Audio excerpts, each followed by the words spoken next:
Thukuru-inĩ wa muthingi wa Kathiani igongona-inĩ rĩa ritaya ũrĩa ũrarĩ mũrutani mũnene nĩ kwa mũmbunge wa gĩcigo gĩkĩ Robert Mbui arutĩte mĩguĩ yake yerekeirie thirikari nĩ ũndũ wa kĩrĩa arauga nĩ kwaga gũtĩa watho wa igoti.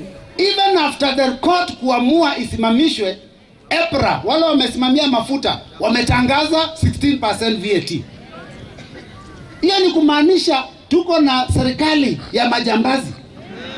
Tuko na serikali ya watu ambao hawajali maslahi ya Mkenya wa kawaida.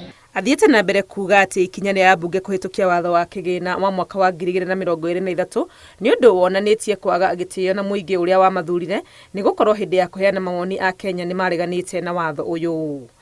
Mswada umeletwa bunge, Wakenya wakaulizwa, wakasema wameukataa. 93% ya Kenyans wakasema no. Alafu ulipokuja bunge ati wabunge wanapitisha. Sasa mimi najiuliza, wale wabunge wako bunge la taifa la Kenya wanaongea sauti ya nani? Nĩ amenereirie ikinya rĩa kwendekithio kwa nyongerera ya mĩcara akiuga thirikari ya Kenya Kwanza ndĩrarũmbũiya Kenya ũndũ ũrĩa nĩ mũgarũ na ciĩranĩro iria maheanire magĩetha ũtongoria.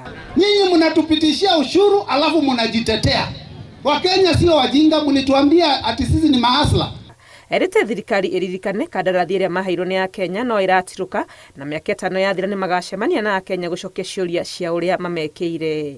Ngĩribotera Inooro TV, rĩtwa rĩakwa nĩ Wangui wa Mwangi.